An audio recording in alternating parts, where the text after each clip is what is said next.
Assalamualaikum warahmatullahi wabarakatuh. Kita bertemu lagi di pertemuan ke-9 mata kuliah Matematika Bilangan dan Aritmatika bersama saya Fitria Zana Kumala. Di pertemuan ke-9 ini kita masih membahas materi tentang bilangan rasional dan bilangan irasional, dan dikhususkan kali ini kita akan belajar tentang sistem bilangan real. Kita lihat di sini bagan sistem bilangan, bahwa bilangan real ini terdiri atas bilangan rasional dan bilangan irasional. Kita lihat di sini seperti yang terlihat dalam bagan yang sudah saya tampilkan sebelumnya, bahwa bilangan real adalah gabungan dari bilangan rasional dan bilangan irasional. Himpunan bilangan real dinyatakan dengan simbol R seperti ini. Dan dengan sistem bilangan real, maka antara bilangan-bilangan real dengan titik-titik pada garis bilangan ada hubungan satu-satu, sehingga pada garis bilangan tidak terdapat tempat yang kosong. Jadi misalkan ini adalah garis bilangan ya, maka di sini bilangan real dengan titik-titik pada garis bilangan di sini akan ada hubungan satu-satu ya. Sehingga di sini tidak ada tempat yang kosong, akan terus ada titik-titik dari bilangan real ya. Kita lanjutkan pembahasannya tentang operasi bilangan real. Di sini bilangan real bersifat tertutup terhadap operasi perkalian.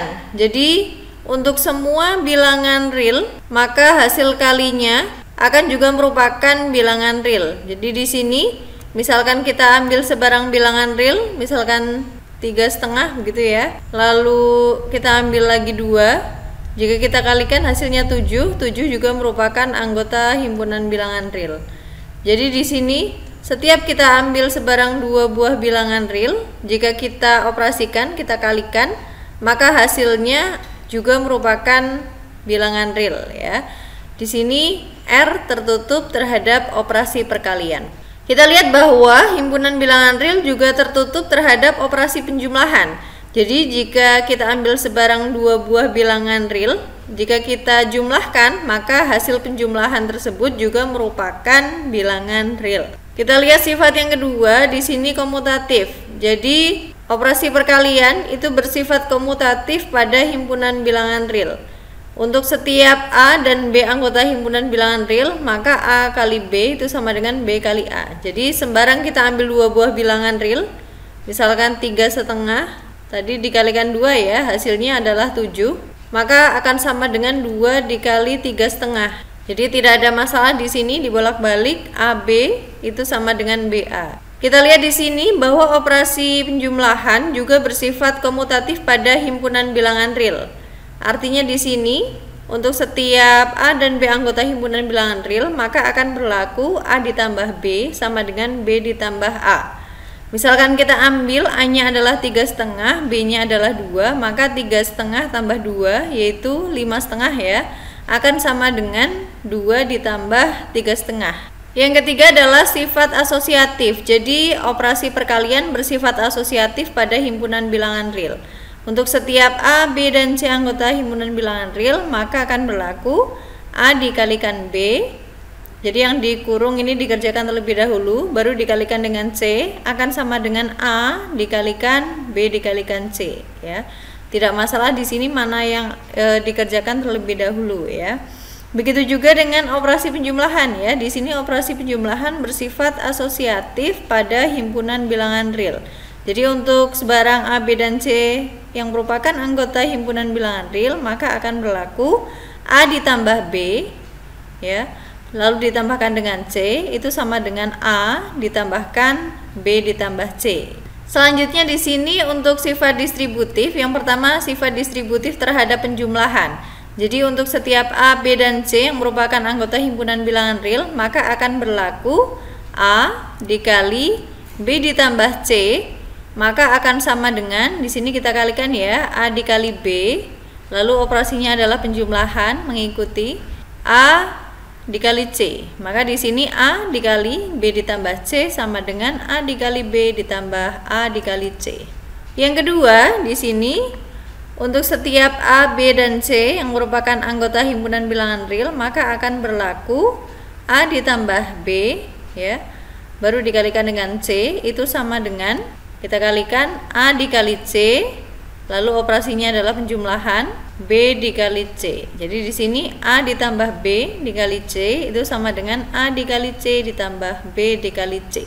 Yang kedua adalah sifat distributif terhadap pengurangan, ya. Di sini kita lihat untuk setiap A, B, dan C anggota himpunan bilangan real, maka akan berlaku A dikali B dikurangi C itu sama dengan A dikali B, lalu ini operasinya pengurangan, ya, mengikuti A dikali C. Jadi sama seperti yang atas tadi, hanya saja operasinya itu diganti, ya, yang tadinya penjumlahan jadi pengurangan.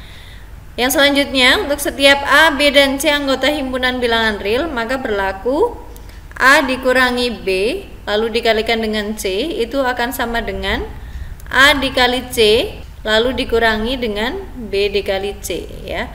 Sama juga seperti yang atas, hanya saja operasinya diganti, ya.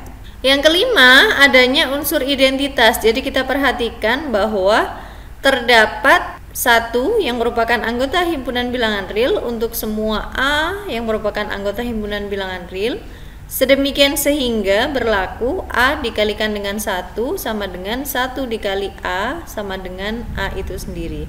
Jadi elemen identitas atau unsur identitas perkalian pada himpunan bilangan real adalah 1, ya. Jadi suatu bilangan real dikalikan 1 pasti hasilnya sama dengan 1 dikalikan bilangan real akan sama dengan bilangan real itu sendiri, ya. Untuk elemen identitas penjumlahan atau unsur identitas terhadap penjumlahan, di sini elemen identitasnya adalah 0, ya. Jadi diingat-ingat kalau elemen identitas perkaliannya adalah 1, tapi elemen identitas penjumlahannya itu 0.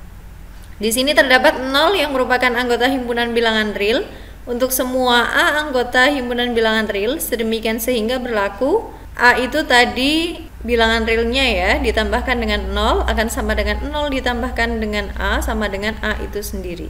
Jika kita perhatikan di sini, misalkan bilangan real tersebut adalah 5, ya. 5 dikali 1 pasti sama dengan 1 dikali 5, ya, sama dengan 5 itu sendiri. Untuk penjumlahan di sini elemen identitasnya adalah 0, misalkan 5 ditambah 0, maka hasilnya 0 ditambah 5 pasti sama dengan 5 itu sendiri, ya. Diingat-ingat elemen identitas perkalian pada himpunan bilangan real adalah 1, sedangkan elemen identitas penjumlahan pada himpunan bilangan real adalah 0. Selanjutnya di sini adanya inverse. Di sini untuk semua A yang merupakan anggota dari himpunan bilangan real, maka pasti akan terdapat negatif A yang juga merupakan anggota himpunan bilangan real. Sedemikian sehingga berlaku A ditambahkan dengan inverse-nya, yaitu negatif A sama dengan negatif A ditambah A sama dengan 0, di mana 0 tadi adalah elemen identitas penjumlahan, ya, pada himpunan bilangan real. Di sini negatif A tersebut disebut sebagai inverse penjumlahan dari A. Misalkan nih, berapakah inverse penjumlahan dari 5? Inverse penjumlahan dari 5 adalah negatif 5. Berapakah inverse penjumlahan dari negatif 3? Inverse penjumlahan dari negatif 3 adalah 3. Berapakah inverse penjumlahan dari 3,5? Inverse penjumlahan dari 3,5 adalah negatif 3,5. Berapakah inverse penjumlahan dari negatif 7? Inverse penjumlahan dari negatif 7 adalah 7, dan seterusnya, ya. Jadi inverse-nya tinggal dibalik, ya. Kalau positif berarti inverse-nya negatif. Kalau negatif maka inverse-nya adalah positif dari bilangan tersebut. Sekarang kita lihat untuk inverse perkalian. Di sini untuk semua A yang merupakan anggota himpunan bilangan real, maka pasti akan terdapat 1 per A yang juga merupakan anggota himpunan bilangan real. Sedemikian sehingga berlaku A dikali 1/A sama dengan 1/A dikali A sama dengan 1. Di sini terlihat bahwa 1/A tersebut adalah inverse perkalian dari A. Kita lihat di sini. Berapakah inverse perkalian dari 5? Ya, inverse perkalian dari 5 adalah 1/5. Berapakah inverse perkalian dari 2/3? Inverse perkalian dari 2/3 adalah 3/2. Berapakah inverse perkalian dari negatif 5? Inverse perkalian dari negatif 5 adalah negatif 1/5. Di sini tandanya tidak berubah ya.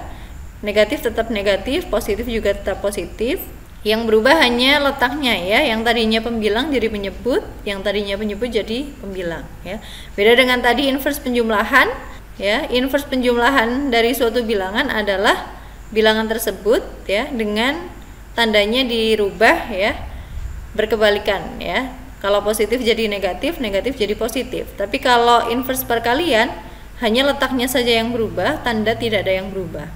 Contoh lain di sini misalkan, berapakah inverse perkalian dari min setengah? Inverse perkalian dari min setengah adalah min 2 dan seterusnya. Selanjutnya di sini jika A lebih besar dari B, maka A ditambah C pasti lebih besar daripada B ditambah C. Contohnya di sini misalkan 5 itu lebih besar dari 3 ya, jelas ya. Maka jika kita tambahkan kedua ruas tersebut dengan suatu bilangan tertentu, misalkan C, maka di sini misalkan C-nya adalah 2, maka 5 ditambah 2 pasti lebih besar dari 3 ditambah 2. Jelas ya bahwa di sini 5 tambah 2 itu 7. 3 tambah 2 itu 5 ya, 7 lebih besar daripada 5. Betul ya. Selanjutnya jika C-nya lebih besar daripada 0 dan A-nya itu lebih besar daripada B, maka A dikali C pasti lebih besar daripada B dikali C ya. Kita lihat contohnya, misalkan di sini 4 lebih besar daripada 3. Untuk C yang lebih besar dari 0, maka jika kita kalikan kedua ruas tersebut dengan C, misalkan C-nya adalah 2 begitu ya, maka 4 dikali 2 pasti lebih besar daripada 3 dikali 2. Di sini 4 kali 2 itu 8, 3 kali 2 itu 6 ya. Betul ya. Kita lihat selanjutnya, jika C-nya lebih kecil daripada 0 dan A lebih besar daripada B, maka di sini A dikali C itu pasti lebih kecil daripada B kali C. Contohnya misalkan di sini 4 lebih besar daripada 3 ya. Tapi di sini ada C bilangan negatif ya, misalkan negatif 2, maka berlaku 4 dikali negatif 2 pasti lebih kecil daripada 3 kali negatif 2. Kita lihat 4 kali negatif 2 itu negatif 8, negatif 8 itu lebih kecil daripada negatif 6. Jika bingung, gambarkan ya dalam garis bilangan. Di sini misalkan 0, negatif 1, negatif 2, negatif 3, negatif 4, negatif 5, negatif 6, negatif 7, negatif 8. Terlihat di sini bahwa bilangan negatif, kalau kita ingat-ingat dalam garis bilangan itu terletak di sebelah kiri 0 ya. Semakin ke kiri itu bilangan akan semakin kecil ya. Di sini negatif 8, jelas bahwa negatif 8 ini lebih kecil daripada negatif 6 ya. Mengapa? Karena bilangan yang letaknya di sebelah kiri dari bilangan lain pasti lebih kecil. Contohnya ini, negatif 8 terletak di sebelah kiri negatif 6. Maka pasti negatif 8 lebih kecil daripada negatif 6. Contoh lain di sini, negatif 4 lebih kecil daripada negatif 1. Kenapa? Karena negatif 4 terletak di sebelah kiri negatif 1 dan seterusnya ya.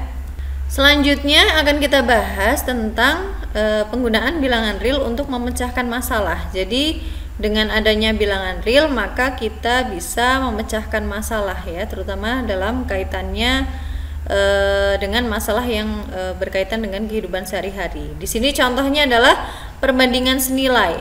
Apabila terdapat korespondensi satu-satu antara objek dengan sifat bahwa nilai perbandingan dua elemen di objek pertama sama dengan nilai perbandingan dua elemen yang bersesuaian di objek yang kedua, maka objek itu disebut berbanding senilai. Perbandingan senilai digunakan dalam pembuatan skala pada peta, pembuatan model tertentu, dan lain-lain.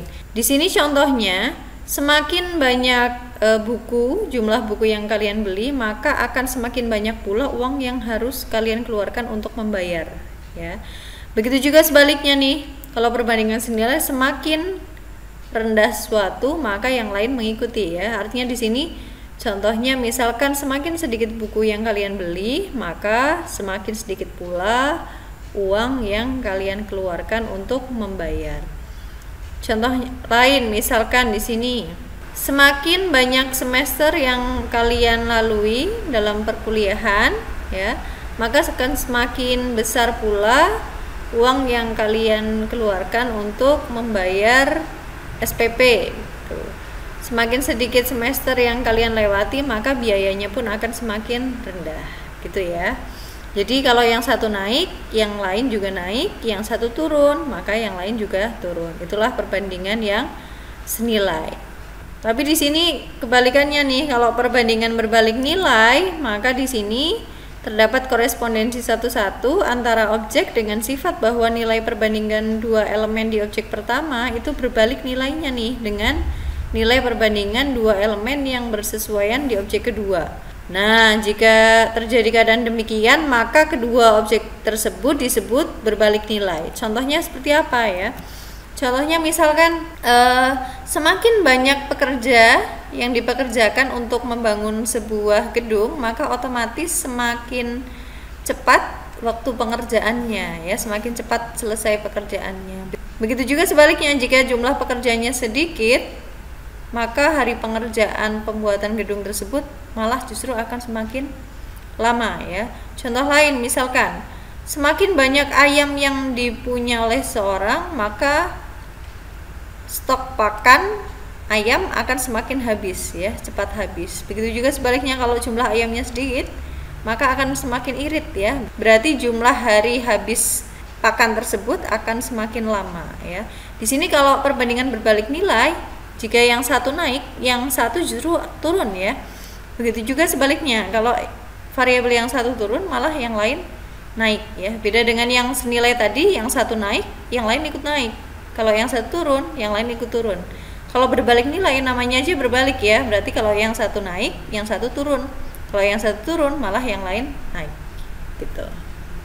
Di akhir perkuliahan terdapat soal yang akan dijadikan sebagai tugas, jadi silahkan dikerjakan dan dikumpulkan dalam Google Classroom.